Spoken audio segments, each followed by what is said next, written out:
Ô, Thaís Herédia, o seu destaque aqui na abertura do Jornal da Bandeirante, gente, foi o acordo entre China e Estados Unidos, não é isso? Bom, a China deve comprar 200 bilhões de dólares em produtos americanos nos próximos 2 anos, medida que faz parte da chamada Fase 1, fechada ontem pelo presidente americano Donald Trump e pelo vice-premier chinês Liu He. Ao todo, Pequim vai gastar 50 bilhões de dólares em produtos agrícolas, 75 bi em manufaturados e 50 em energia. Em troca, os americanos aliviam taxas sobre produtos chineses. A assinatura sinaliza trégua entre os dois países num ato histórico, segundo o presidente Trump. This is a very important and remarkable occasion. Esse é um momento extraordinário. Juntos estamos corrigindo os erros do passado e entregando um futuro de justiça econômica e segurança para trabalhadores, fazendeiros e famílias americanas. Hoje nós tomamos um passo gigantesco em direção a um futuro justo e recíproco. Nós assinamos a fase 1 do histórico acordo comercial entre Estados Unidos e China. Thaís Zaidan, o que é que isso significa? É uma vitória do presidente Donald Trump que desde que se lançou candidato à presidência dos Estados Unidos pelo Partido Republicano, estabeleceu a China como alvo, e esse discurso dele de que os chineses estavam levando embora especialmente os empregos dos americanos, das áreas mais pobres, das antigas áreas industriais dos Estados Unidos, hoje abandonadas, algumas delas quase que transformadas em ferro velho, exagerando um pouco aqui no argumento, isso falou de um jeito muito alto a uma parte do eleitorado dos Estados Unidos, né? É uma vitória real do presidente americano? Uma vitória absoluta de Donald Trump, que afinal de contas, quem criou a guerra comercial foi ele.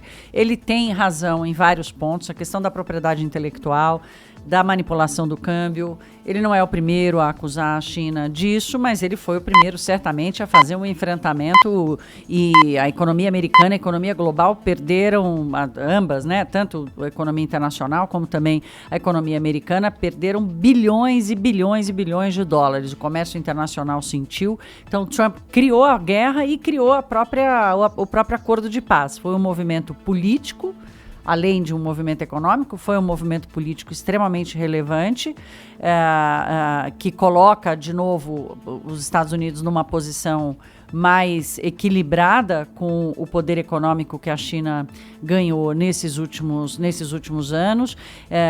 Foi ele que conseguiu, com esse discurso dele, espalhar no mundo inteiro essa briga sobre propriedade intelectual e manipulação de câmbio que a China fazia, mas que ficava ali num debate muito, muito elitizado. Agora, a própria economia americana, aliás, a economia inteira internacional se aproveitou do fato da China não ter direito trabalhista, não ter direito humano, ser uma ditadura. Todo mundo levou suas fábricas para lá porque era muito mais barato produzir na China. Então, o que antes valia para todo mundo, quando a economia internacional começa a dar água e a China vira uma grande potência mundial, aí chega a hora de parar com esse movimento. Agora a gente não quer mais brincar de produzir aí porque é mais barato. Agora a gente quer que acabe a brincadeira. E a guerra comercial foi o caminho para acabar com isso, mas certamente foi uma vitória muito importante para o Trump. Não sei o que o Zaidan aqui do meu lado pensa. É o único país do mundo que poderia fazer isso com a China, né? Nenhum outro país teria esse poder de barganha. O déficit, Rafael, que chegou a 420 bilhões de dólares, déficit americano na balança comercial com a China, caiu para 360 bilhões. Só que houve uma redução, considerando o comércio de um lado para o outro, as duas vias, uma redução de 100 bilhões de dólares. Então é claro que ambos perderam em alguma medida. Só que os agricultores americanos, é bom lembrar que a população que mora na zona rural americana é 1%. Da população do país. É uma agricultura muito mecanizada, né? E esses agricultores receberam subsídios do governo exatamente para cobrir esse problema de não poder exportar para a China. Só que isso não é sustentável por muito tempo. Agora, esse acordo é uma trégua, na verdade.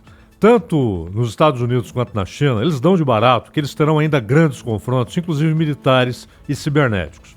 Isso faz parte, inclusive hoje, da doutrina de segurança nacional dos Estados Unidos, da doutrina de segurança nacional da China. Um confronto é tido como inevitável. E a China se mobilizou para ter a Rússia como aliada.